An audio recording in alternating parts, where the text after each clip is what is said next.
नमः परमहंस स्वादित चरणकमलचिन्मकरन्दाय भक्तजनमानसनिवासाय श्रीरामचन्द्राय कृष्णत्वदीयपदपङ्कजपञ्जरान्ते हृदयैव मे विशतु मानसराजहंसः प्राणप्रयाणसमये कफवातपित्तैः कण्ठावरोधनविधौ स्मरणं कुतस्ते नारायणं नमस्कृत्य नरं चैव नरोत्तमं देवीं सरस्वतीं व्यासं ततो जयमुदीरयेत् श्रीलक्ष्मीनाथसमारम्भां नाथयामुनिमध्यमाम् अस्मदाचार्यपर्यन्तां वन्दे श्रीगुरुपरम्पराम् अञ्जनानन्दनं वीरं जानकी शोकनाशनं कपीशमक्षहन्तारं वन्दे लङ्काभयङ्करं भक्तिभक्त भगवन्त गुरु चतुर्नाम वपुये इनके पद वंदन किए नासत विघ्न अनेक श्री श्यामा जू के पद कमल जब लग हृदय नवास श्याम भ्रमर आवत नहीं तब लगता के पास। बोले वृंदावन बिहारी लाल की जय। भागवत महापुराण की जय। श्री सुखदेव भगवान की जय। परम मंगल में परात्पर अखिलेश्वर अचिंत कल्याण गुणगण निधान सर्वेश्वर सर्वाधिपति अकारण करुणा वरुणालय अकारण करुणा कारक सकल जन कल्य शापहारक परात्पर पर ब्रह्म सच्चिदानंद स्वरूप परमपिता परमात्मा श्री राधा गोविंद सरकार राधा रमण बाधाहरण श्री बांके बिहारी लाल उनका यह वांगमय शब्दमय विग्रह श्रीमद् भागवत महापुराण कोटि कोटि नमन कोटि कोटि प्रणाम इस परम पावन पुराण ग्रंथ पारमहंस्यों की पावन संहिता को परमाराध्य नंद नंदन यशोदा नंदन ब्रज रंजन देवकी नंदन श्याम सुंदर श्री कृष्ण के पाद पद्मों पर कूट से नमन नतमस्तक वंदन एवं अभिनंदन। उनकी आह्लादनी शक्ति प्राण प्रिया जगत वंदनी वृषभान वंदनी भासुती जगदीश्वरी बरसाने वाली श्री किशोरी जी के पावन चरणारविंदों पर कोट सा प्रणति समस्त भूतादिक सिय राम मैं सब जग जानी करहूं प्रणाम जोर जुग पानी। हम सबका परम सौभाग्य की यह है भागवत साप्ताहिक कथा सीखने का सदसंकल्प विचार धारण करके एक स्थान पर एक साथ सब जुड़ करके और इस पावन भगवान की सुंदर लीलाओं का रसास्वादन कर रहे हैं, लाभ ले रहे हैं। इस भागवती गंगा पर नित्य ही गोता लगाने का जीवन में अवसर प्राप्त कर रहे हैं। हम सब इस समय द्वारिका लीला अंतर्गत भगवान की बड़ी ही सुंदर चरित्र प्रसंग पर चर्चा कर रहे थे, जिसमें हम महाराज यदु और अवधूत दत्तात्रेय जी के मध्य का जो संवाद है, जिस जो बड़ा आध्यात्मिकता से भरा हुआ है। भगवान श्री कृष्ण उद्धव जी महाराज से यह सुना रहे हैं कि किस प्रकार जो मनुष्य की आत्मा है वही सबसे बड़ा उसके हित और अहित का उपदेशक है। दत्तात्रेय जी महाराज, उन्होंने तो 24 गुरु कैसे कैसे जीवों को गुरु बनाया उन्होंने जीवन में, और उनसे उन्होंने कैसी अद्भुत शिक्षा ग्रहण की। ये हम सबको सीख देती है कि जीवन में जिससे कुछ सीखने को मिल जाए, अथवा जीवन में प्रत्येक वस्तु हमको कोई ना कोई सीख देती है, बस उस सीख को हम किस प्रकार ग्रहण कर रहे हैं ये उस पर निर्भर करता है। भगवान श्री कृष्ण उद्धव जी से भक्ति योग की महिमा, ध्यान की विधि, विभिन्न सिद्धियों के लक्षणों का वर्णन करते हैं, और सत्संग की महिमा भी हम सब ने श्रवण किया। सत्संग की महिमा सबसे ऊपर बताई गई है। सत्संग यह समस्त संशयों को समाप्त कर देता है। इसके अलावा भगवान श्री कृष्ण एक तितिक्षु ब्राह्मण की कथा कहते हैं। वह ब्राह्मण अवंतीपुरी उज्जैन पर निवास किया करते थे।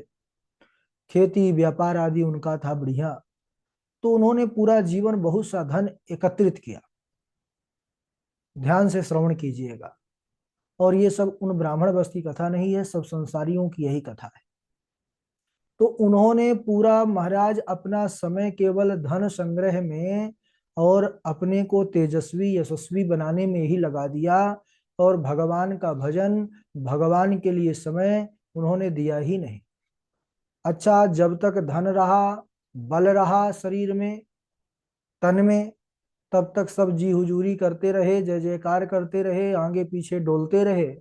और उसके बाद महाराज धीरे धीरे अब वह असमर्थ हो गया। बहुत सा धन एकत्रित किया था उन्होंने, लेकिन कभी भी ना उस धन से उन्होंने दान किया और ना धर्म किया। शरीर भी अब बूढ़ा हो गया। अब वो जो है कमाई शरीर के द्वारा नहीं कर पा रहा। और एक ऐसी कोई होनी हो गई कि जो उसका जमा पूंजी धन था वह भी नष्ट हो गया महाराज। वह पूंजी पूरी चली गई। अब उसके जीवन का जो है दूसरा पहलू का दर्शन करो। जो परिवारजन उसके आसपास हाथ जोड़ करके खड़े रहते थे, जी हुजूरी करते थे, अब वही महाराज उसको देख करके मुंह फेरने लग गए। पहले एक लोटा जल मांगे तो महाराज 5 लोग दौड़ते थे, 4-5 लोटा जल सामने आता था। लेकिन अब जो है जल की याचना करते रह जाते हैं। कोई जो है महाराज मुड़ करके देखता नहीं है कि ये क्या बोल रहा है। तो ये जब उन्होंने जीवन का इस पहलू का दर्शन किया, तब उनके अंदर बड़ा जो है तो पश्चाताप हुआ। अंदर के जो चक्षु हैं, ज्ञान उनका उदय हुआ कि अरे मुझसे तो जीवन में बड़ी भूल हुई। मैंने पूरा जीवन भगवान को न दे करके केवल यह सांसारिक धन माया को एकत्रित करने में लगा दिया। और देखो, सबसे बड़ी भूल ये, ठीक है माया एकत्रित किए, लेकिन उस धन के द्वारा अगर धन भी एकत्रित कर रहे हैं तो धन से कभी हम दान और धर्म भी करें, तब वह धन हमारी रक्षा करेगा या धन हमारे लिए उपयोगी होगा। तो मैंने ना तो दान किया ना धर्म किया। धन की दो गति होती है, या तो गड़ा रहता है या फिर पड़ा रहता है ना। वो लक्ष्मी जो है सदैव रहती नहीं है, वो चंचला है। आज यहाँ कल वहां परसों वहां। तो अब महाराज ना तो धन बचा और ना शरीर बचा, समय बचा। समय है भाई, एक समय ही तो हमारे पास है, जन्म से लेकर के और मरण के बीच का जो समय है, उसी समय में चाहे धन में पूरा गंवा दे, संसार में गंवा दे, या भगवान का भजन करके पुण्य कमा ले। तब उसके मन में बड़ा दुख हुआ। लेकिन फिर वही बात है ना कि अब लव नसानी अब ना नसई। अद्भुत वैराग्य हुआ। अंतिम अवस्था में भी उन ब्राह्मण ने अब निश्चय किया कि कोई बात नहीं, अब जो मेरे पास समय बचा है, अब मैं समय केवल अपने गोविंद के चिंतन में, अपने राम के चिंतन में दूंगा। अब महाराज वह लोगों के यहाँ जाता और भिक्षावृत्ति करके अपने जीवन का यापन करता और सदा भगवान का चिंतन करते रहता। और यह मार्ग इतना सहज नहीं था कि चलो मन में संतोष हो गया कि मैं भिक्षा मांग करके पालूंगा और भगवान का भजन करूंगा। उसके जीवन में भिक्षा का जो यह काल रहा, उसमें भी लोगों ने बड़ा कष्ट दिया, बड़ा सताया, बड़े क्लेशों को उसने सहा। लोग उस पर थूकते थे, उसको गाली देते थे, उसका कमंडल छीन लेते थे, फिर भी यह किसी को कुछ नहीं कहता था। क्यों? क्योंकि इसको आत्मज्ञान हो चुका था। अब स्थिति वही हो गई थी कि सब में मेरे राम है, मेरे ही कर्मों का दंड मुझे दे रहे हैं, कोई किसी रूप में कोई किसी रूप में। ऐसा विवेक उनके अंदर आ गया। सज्जनों, धीरे धीरे उन कष्टों को सहते सहते उनका शरीर एकदम बढ़िया से तप गया। और अंत में उन्होंने ऐसी भगवान पर लगन लगाई कि अंत समय भगवान का स्मरण करके भगवत धाम को प्राप्त कर लिया। भगवान श्री कृष्ण उद्धव जी से सांख्य योग गुणों की वृत्तियों का वर्णन करते हैं।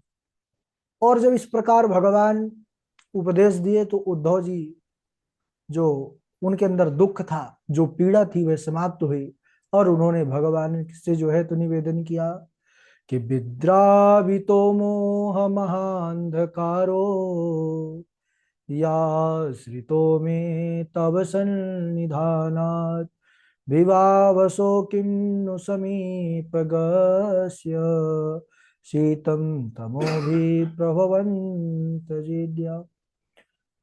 कि हे प्रभो, आपकी कृपा से जो मेरे अंदर मोह था वह अब पूर्णतः नष्ट हो गया। अज्ञान रूपी जो अंधकार था वह आपके ज्ञान रूपी प्रकाश से नष्ट हो गया। तब भगवान बड़े प्रसन्न हुए। उन्होंने उद्धव जी को आज्ञा दिया कि जाओ, अब तुम बद्रिका आश्रम को जाओ। उद्धव जी भगवान के चरणों में प्रणाम किए, परिक्रमा की, और प्रभु की चरण पादुका लेकर के, जैसे हमारे राघव लाल जी की जो है पादुका, भरत जी जब आए थे चित्रकूट पर, और उनकी चरण पादुका लेकर के ही वह वापिस अपने राज्य को लौटे। तो यहाँ भी जब भगवान ने उनको बद्रिका आश्रम जाने की आज्ञा दिया, तब उद्धव जी भगवान के प्रेम, भगवान के विरह को सहने में समर्थ रहे, तो उनकी पादुकाओं को ही आधार बना करके, अपने सिर पर धारण करके, और वह जो है आगे यात्रा करते हैं। यहाँ सभी यदुवंशी प्रभास क्षेत्र में आए, स्नान किया और शांति पाठ किया, लेकिन एक भूल किया, मदिरा का सेवन कर लिया, मदिरा का पान किया, जिससे सबकी बुद्धि बिगड़ गई और आपस में ही एक दूसरे को शत्रु समझ करके लड़ने लगे।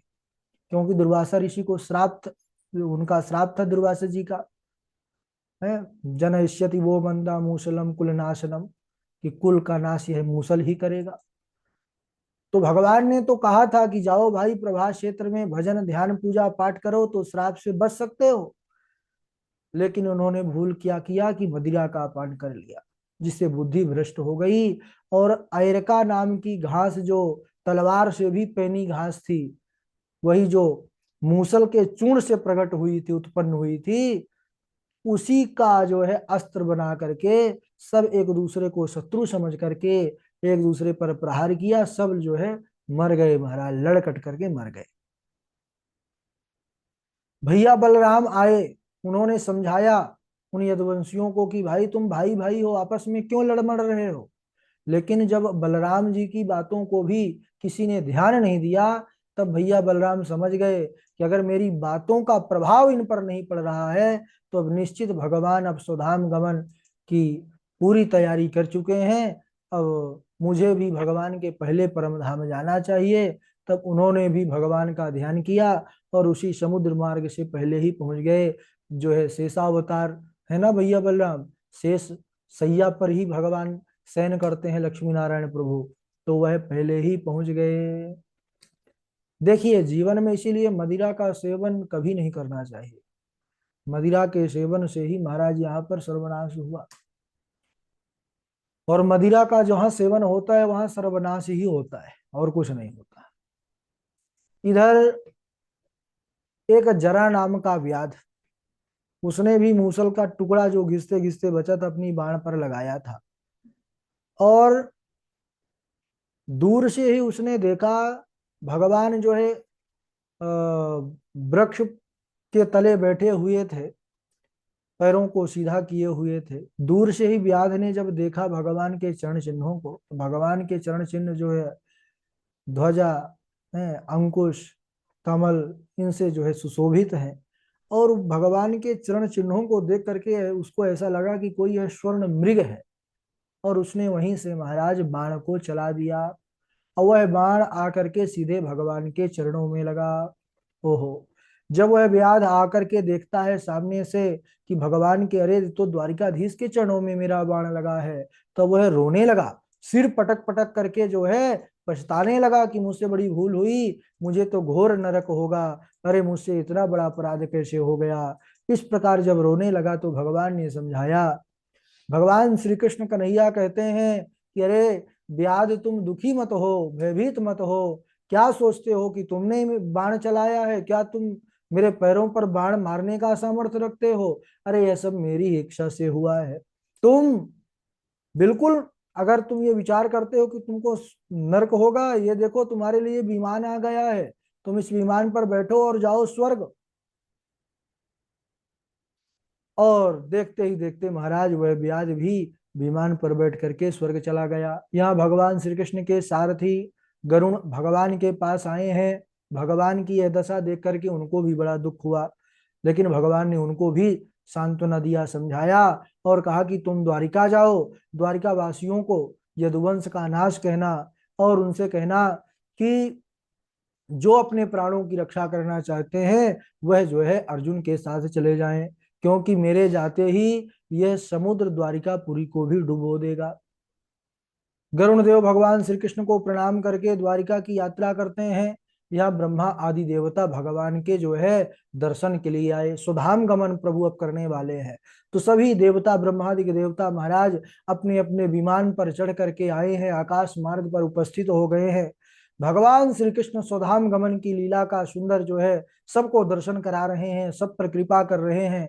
एक बार भगवान श्री कृष्ण चंद्र द्वारिकाधीश प्रभु ने आंखों को खोल करके अपनी कृपा दृष्टि से सभी देवताओं को देखा है, और उसके बाद जैसे ही भगवान ने अपने दोनों नेत्रों को बंद किया है, उसी समय एकदम जोर का प्रकाश पुंज प्रकट हुआ है। और महाराज वह ऐसा प्रकाश हुआ, ऐसा प्रकाश हुआ कि सब दृश्य जो जगत का है वह दिखना बंद हो गया। केवल और केवल भगवान का वह प्रकाश ही दिखाई पड़ रहा था, क्योंकि भगवान हमारे सित सत चित आनंद रूप है। चित यानी प्रकाश, भगवान का जो एक रूप है वह प्रकाश रूप है। ऐसा दिव्य प्रकाश प्रकट हुआ है। और एक रूप से भगवान तो गोलोक धाम को चले गए, और दूसरे रूप में भगवान इसी भागवत साप्ताहिक कथा पर समाहित हो गए। और भगवान की यह कथा इसीलिए भागवत की भगवान का साक्षात स्वरूप विग्रह माना जाता है। तेनेयम वांगमयी मूर्ति है प्रत्यक्षा कृष्ण यो ही। इस प्रकार भगवान जो है अपने सुधाम गमन लीला का जो है सबको दर्शन कराते हैं और सब पर कृपा करते हैं। बोलिए भक्तवत्सल भगवान की जय, द्वारिकाधीश भगवान की जय। तो इस प्रकार भगवान का सुधाम गमन हुआ। इसके बाद जो है अब द्वादश स्कंद में कलिकाल के जो है धर्म का वर्णन है, और कलयुग में कैसे राजा होंगे, कैसी प्रजा होगी, इसका वर्णन है। इसको अगले दिवस, और बहुत जल्दी हम सब महात्म्य में प्रवेश करने वाले हैं पुनः, है ना। तो ये तो निरंतर चल रहा है। जब से प्रभु 2017 से कक्षा चल रही है तब से निरंतर चल रही है। और अन्य कक्षाएं, राम कथा भी शुरू होती है, शिव कथा भी शुरू होती है, लेकिन उस पूरा तो वो भी होता है, लेकिन उसमें विश्राम होने के बाद 2-4 महीने, पता लगा 2-2 महीने तक वो सत्र शुरू नहीं हो रहा। क्यों? क्योंकि भाई उस कम लोग रहते हैं शिव कथा सीखने वाले।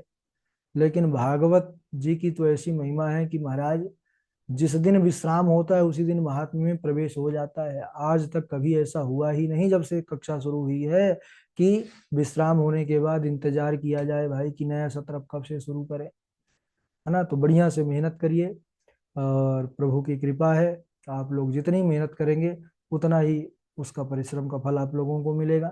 चलिए बारी बारी से अब श्लोक सुनाएं आप लोग, जो पिछले दिनों याद किए हैं, तैयार किए हैं। सबसे पहले झा जी हैं, उसके बाद तृष्णा जी हैं, फिर हमारे पंडित सचिन शास्त्री जी हैं, और डॉक्टर वैशाली जी हैं, मनमोहन द्विवेदी जी हैं, वासवी शर्मा जी हैं, है ना, अदिति चौबे जी हैं, उज्जवल मोहन दास जी हैं, और डॉक्टर शिरीष जी हैं, वासवी शर्मा जी, और सौम्या शुक्ला जी, है ना, आकांक्षा शुक्ला जी, कृष्णा जी, हर्षिता जी। चलिए प्रारंभ करिए। राधे राधे गुरु जी। राधे। बद्धो ही को यो विषयानुरागी,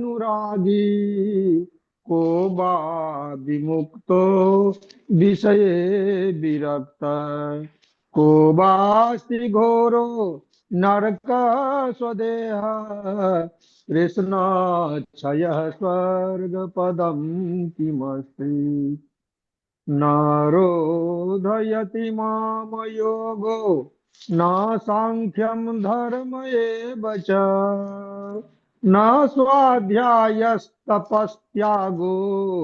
निष्ठापूर्तं न दक्षिणा व्रतानि यज्ञश्छन्दांसि तीर्थानि नियमायमा यथा वरुन्धे सत्संग सर्वसंगापहो हि माम् विदन्ति मर्त्याः प्रायेण विषयान् पदमापदाम् तथापि भुञ्जते कृष्ण तत्कथं स्वखराजवत्। राधे राधे गुरु जी। राधे राधे गुरु जी।